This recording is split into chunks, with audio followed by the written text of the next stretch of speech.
Welcome to Work Lab, the podcast from Microsoft. I'm your host, Molly Wood. On Work Lab, we hear from experts about the future of work, from how to use AI effectively to what it will take to stay ahead in business. Think about uncertainty like a scientist. When a scientist is faced with something they don't understand, they don't freeze. They look at it and they say, what can I learn from this? This is interesting. What kind of experiment could we design around this? And what are some interesting possibilities that arise from this space of uncertainty? Today, I'm talking to neuroscientist, educator, and writer Anne-Laure Le Conf, who created the immensely popular Ness Labs newsletter, which she describes as an exploration of how we can learn how to experiment with ideas, explore creative projects, make better decisions, and reflect on your progress. She is also the author of the new book, Tiny Experiments, How to Live Freely in a Goal-Obsessed World. I cannot wait to hear more about this. She joined us to share insights on why goal setting is broken, how we can use experimentation to improve productivity, how our brains process uncertainty, and how AI can help optimize our approach to all of these areas. And now, my conversation with Anne-Laure.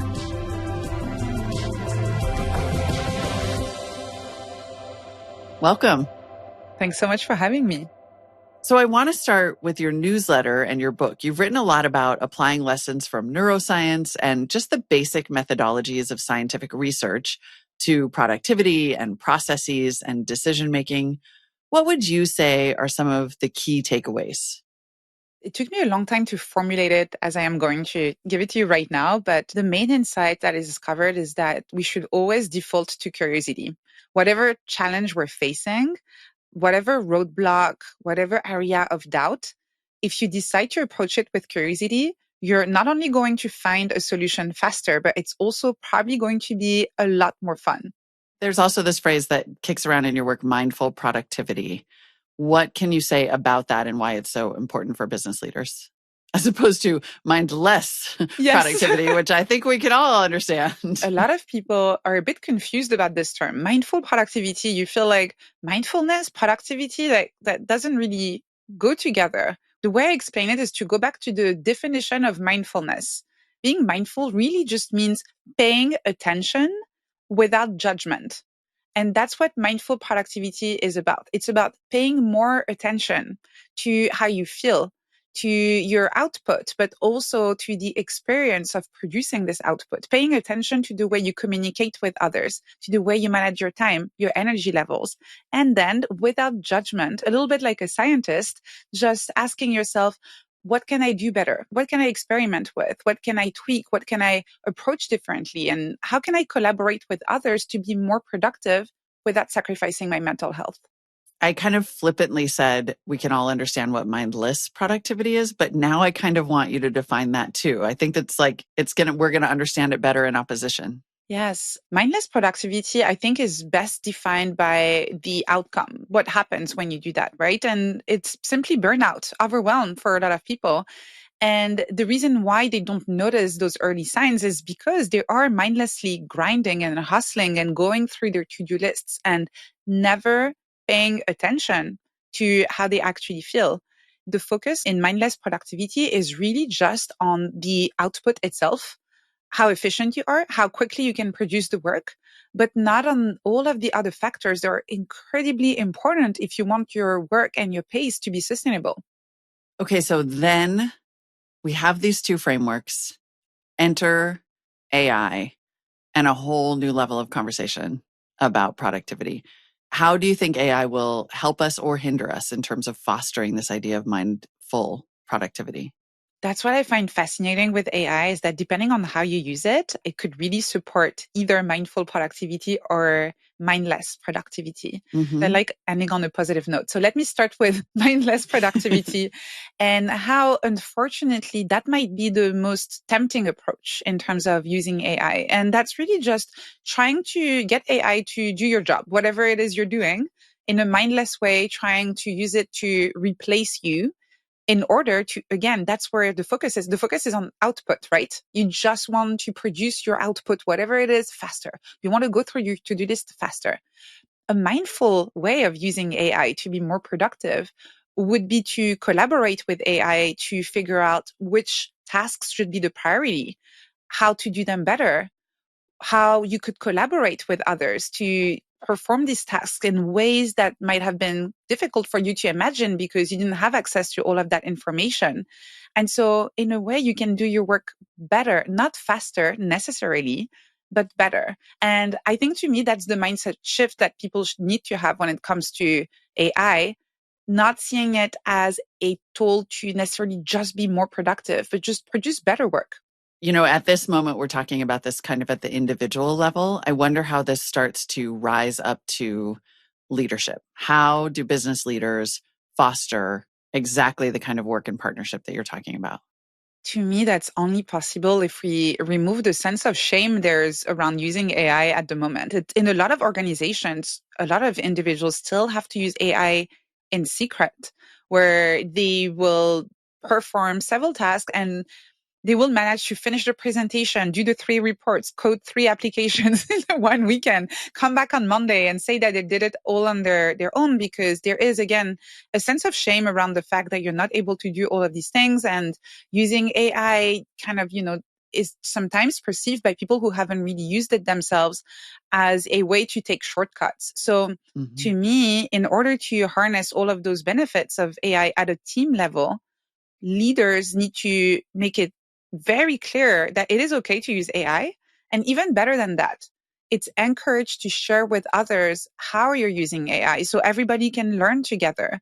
And I would go as far as creating spaces for conversations where you ask people on your team, okay, how did you use AI this week? And can you share with the team, what did you learn? Did you discover anything new, anything cool that we could use as well? If you create this culture where AI is smart and a mindful use of AI is celebrated, then you are going to harness all of its benefits. Ultimately, this is a tool that can be used in lots of different ways. And if you want your team to learn faster and better how to use this tool, it's better if everybody's learning together rather than hiding the fact that they're using it. This also raises this question of this whole idea of, I think, a permission structure and support points to the fact that there is so much uncertainty and fear about this at the leadership level, and then certainly at the employee level. So talk about addressing that uncertainty so that we can create this support and permission. I think it's useful first to understand why we fear uncertainty in the first place. It makes sense from an evolutionary perspective. Our brains were designed to help us survive. And so if you go back thousands of years, the more information you had, the more likely you were to survive. You needed to know who were the players, where the resources were, what was that weird noise in the bushes, right? Today in our world, our brains haven't evolved that much. We also seek the sense of certainty. We want to feel like we know. We almost feel like we want to be able to predict the future. But obviously we can't. Today's world is changing so fast. Technology is evolving incredibly fast as well. Even us as individuals, we are exposed to so much information that we probably change faster also compared to our ancestors in terms of our identities, our values, and our desires. So the way our brain works, which was designed for survival, doesn't work so well when what you want is not just to survive, but to actually thrive. And so just understanding this and saying, okay, thank you, brain. I know you're trying to protect me. I understand that, but we're actually not in great danger right now. And we can actually explore and we can experiment. So I think that's the first step, is just being okay with the fact that this is a natural response from your brain. And it's okay if you're feeling a little bit of anxiety when you're in a situation that you don't fully understand, which is the case right now in today's world. And then the second stage is to kind of flip the script here, going back to what uncertainty is, which is a state of unknowing. You don't have all of the information. That can actually be amazing. That can mean that you have a space for experimentation. You have a sense of possibility. Anything is possible. You can try new things and see what happens. What I recommend is to think about uncertainty like a scientist. When a scientist is faced with something they don't understand, they don't freeze. It's the opposite. They look at it and they say, what can I learn from this? This is interesting. What kind of experiment could we design around this? And at an organizational level, for leaders or individuals, just training yourself to approach uncertainty this way and saying, I don't quite understand what's going on here. I clearly don't have all of the information. Things are changing very fast, but what can I learn? And what are some interesting possibilities that arise from this space of uncertainty? I mean, I think a lot of leaders are realizing they can use AI as a thought partner to help them with their thinking, right? Like they can use it to help them evaluate their decision making and their strategies and their priorities. Like this is metacognition, right? Yeah, I actually write a lot about metacognition in my work. And I think this is a uniquely human skill that can actually be enhanced with AI. So metacognition sounds like a fancy word, but all it means is thinking about thinking. And the reason why I say it's a uniquely human skill is that we know that a lot of other animals are able to think, but we probably are the only ones that are able to observe our own thoughts, Mm-hmm. which is amazing, right? We can ask ourselves, why did I think that? Is that thought more logical than this other thought? What would happen if I shared that thought with another thinking being and if we found the intersection of those two thoughts together? Those are the kind of things that only humans can do. And AI is amazing in the sense that instead of running around and trying to grab a colleague every time you have an interesting thought and you want to see what they think about it, you can just type it up or record a voice note and send it to an AI that will reply to you and help you. Basically, they will become this thinking partner for you and practice metacognition together. You know, AI is getting good at cognitive work, and people are using AI as a thinking partner around ideation and creation. And there is fear and pushback around that. And I wonder, how do we sort of continue to talk about this as an opportunity? To me, it's actually really exciting what's going to become possible with AI helping us with those cognitive tasks. And I think a useful parallel is to think about the discourse we had when the calculators were invented. It is absolutely true that a lot of people are not able anymore to make complex calculations just in their mind, right? You have to take a calculator and you type it up in there and you get the result. But now just look at how the world has evolved. Is that really a bad thing? Is that really Not for something that me. has exactly? And I think that's completely fine. And also, so this has allowed more people to be able to make those calculations because a lot of them would have not been able to make them in the first place. So that has given access to complex calculations to a lot of people who wouldn't have that access otherwise. And second, it has also allowed us to work on much more complex projects that were enabled by the fact that we had access to those calculators. To me, AI is going to be the same. There are probably a lot of cognitive tasks that we're not really going to perform anymore. But I think in a few decades, people from the next generations are going to look back on those tasks that we do today and Mhm. feel like, I can't believe you were spending all of that time on those tasks, when now we've freed up that time and we're able to actually focus on true human creativity. I want to go back to the thing that you said about approaching problems like a scientist, because we are so at this stage right now where every day you find out a new thing that you can do, a new option, a new possibility. And that is experimentation and the process of experimentation, which can be anathema sometimes in business because it raises the prospect of failure or wasted time. So talk about the importance of thinking like a scientist at work.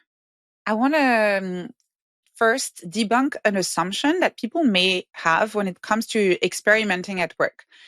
When you embrace an experimental mindset, it doesn't mean that you have to experiment with every single thing all at once, right? There might be areas of the business where things are actually working very well and more of the same is the right approach. Having an experimental mindset is just about being intentional about where you keep on doing things in the same way and where you might benefit from reopening that experimental window and questioning your assumptions and just saying, is the way we've been doing things really the only way to do this? And is that the best way? And so what I would recommend in general as part of a team is to have a couple of experiments running at all time, but that doesn't mean everything is an experiment. So picking a few things where you say, actually, you know what, for the next quarter or the next semester, we're going to approach this particular area of the business or product development in a slightly different way. And at the end, we're going to look at the data together and decide whether we want to keep going, whether we want to tweak it, or whether that was actually not working really well for us. And that's it. But Now we know. So that's the first thing, just debunking that assumption. The second one is that when you start experimenting, your very definition of success and failure starts changing. Because when you have a very linear approach to work and you say, this is the outcome, this is the milestone that we need to get to with this, again, this sense of clarity that this is where we want to go. We have a clear vision, a clear plan, and we're going to get there. So there is a very binary definition of success and failure. Either you get there or you don't. Mm-hmm. When you experiment, instead of trying to climb this ladder and get to that destination, instead the mental model is a growth loop. You are going through cycles of experimentation. That means that you don't start from a specific milestone or destination.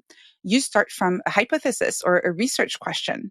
You notice something interesting where you're not quite sure. There is some uncertainty around an area of the business, something that, you're curious about. And you say, what if?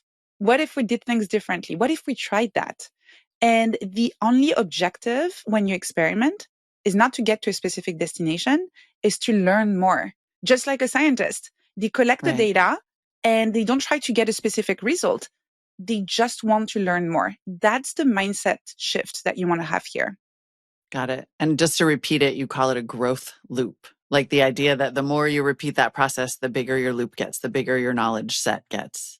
Exactly. And I compared the mental model really of the ladder and the loop. The ladder with this clear destination where you climb and you try to get there, and the loop that where you keep on growing and you can trust the process. You are going to grow. You are going to expand your expertise and your knowledge, even though you don't have a clear 5-year plan.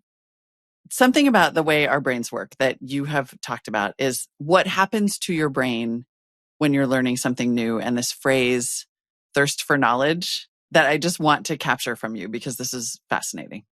Yeah, absolutely. They've conducted some fascinating research that shows that in primates' brains, when we feel thirst for water, the exact same networks in our brains light up than when we feel thirst for knowledge. So when we say that we're curious and we have this thirst for knowledge, the word thirst, there couldn't be a better word to describe that feeling that we have.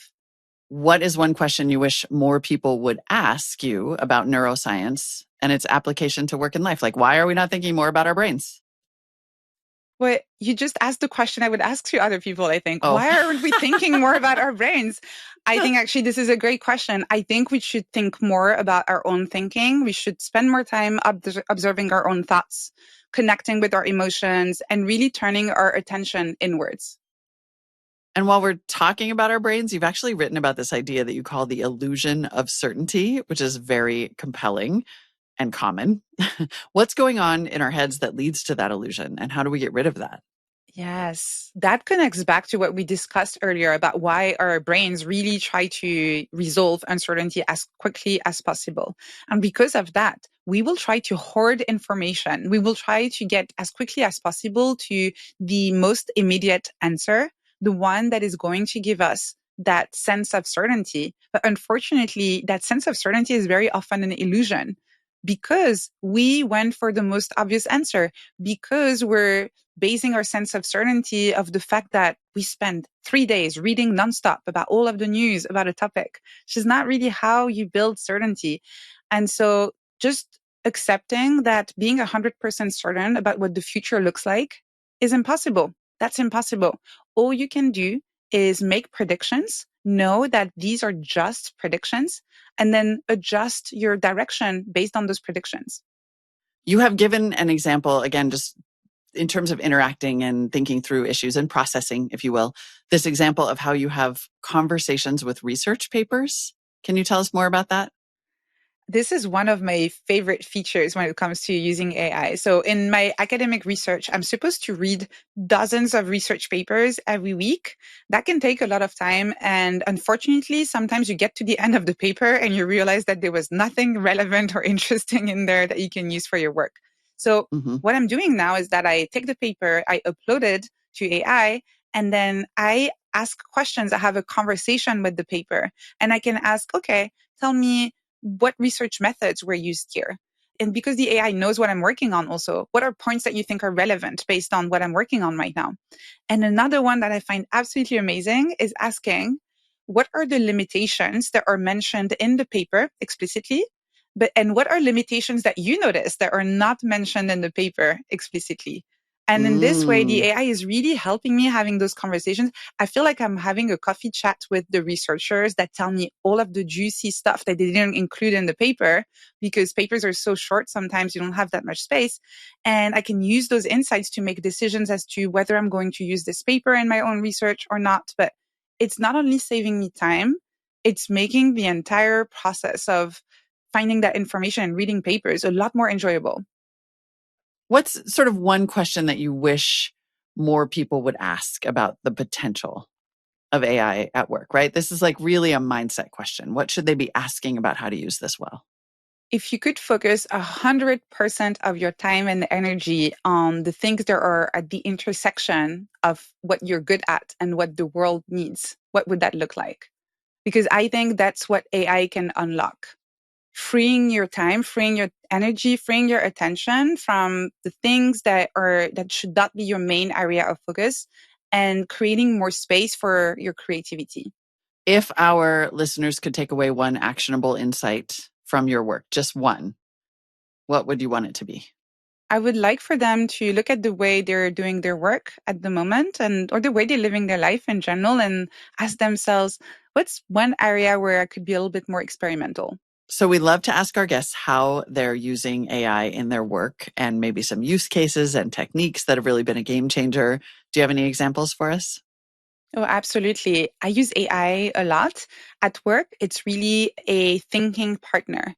Anytime I'm in doubt and I would normally grab someone at the coffee machine and just say, hey, can I pick your brain?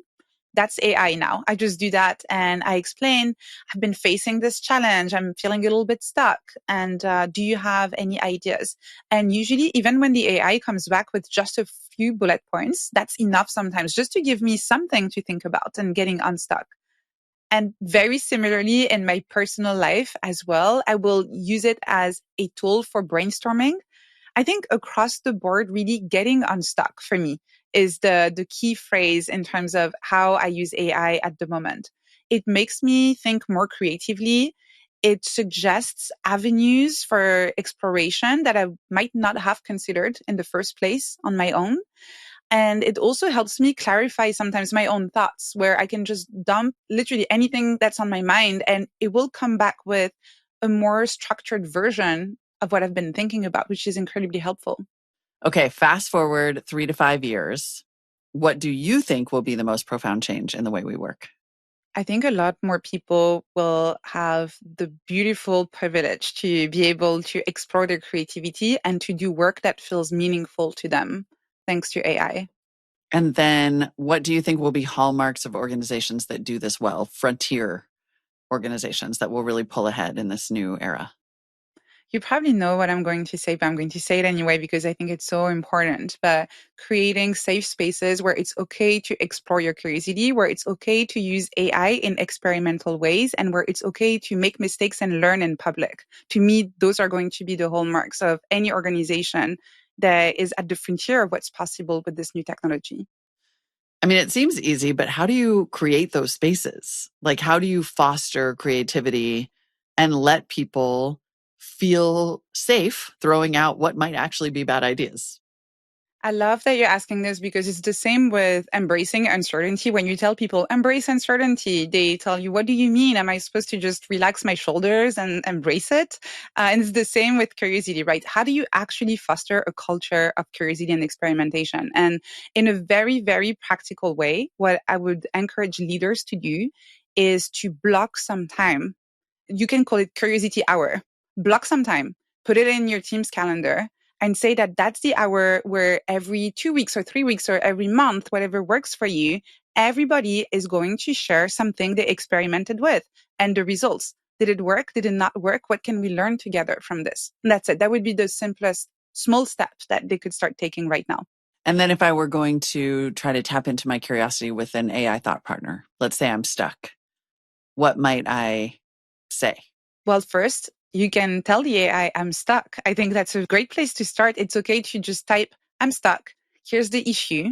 Here are some things that I've been thinking about, some options, some ideas. None of them feel quite right. What do you think? I'm stuck. Insert problem. What do you think? Just building off of curiosity one last time. How do you tap into yours? Do you have like a favorite method? So I have several methods. The main one for me is to journal. I journal every morning and sometimes just for 5 minutes. And part of the prompts that I'm using is, what am I feeling curious about today? And so I always try to have that little connection with my curiosity every day. And then outside of that, I really try to treat my curiosity with a lot of respect, actually. I listen to it. If I feel like I'm curious about a topic, if I'm curious about an idea, a new product, a new technology, even if I feel like right now is not the right time to explore this, that it could distract me from something else, I have a curiosity inbox in my note-taking tool where I will just type that, put it in there, and then I have dedicated time that is like a little bit like opening a box of candies where I can pick something and then go and explore. Thank you so much. Anne-Laure Lecomte is a neuroscientist, educator, author of the Ness Labs newsletter, which I'm sure you have been convinced to read if you are not already, and also author of the new book, Tiny Experiments. Thank you again so much for the time. This was great. I really loved our conversation. Thank you.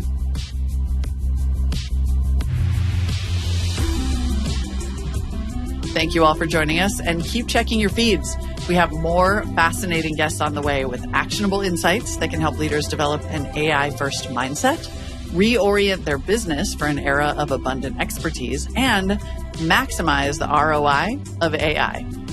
If you've got a question or a comment, please drop us an email at worklab@microsoft.com. And check out Microsoft's Work Trend Indexes and the WorkLab digital publication, where you'll find all our episodes, along with thoughtful stories that explore how business leaders are thriving in today's new world of work. You can find all of that at Microsoft.com/worklab. As for this podcast, please, if you don't mind, rate us, review us, and follow us wherever you listen. It helps us out a ton.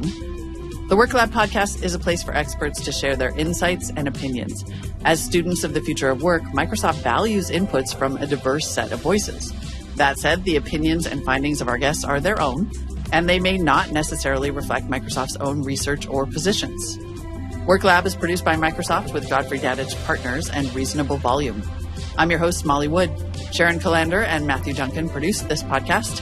Jessica Volker is the WorkLab editor.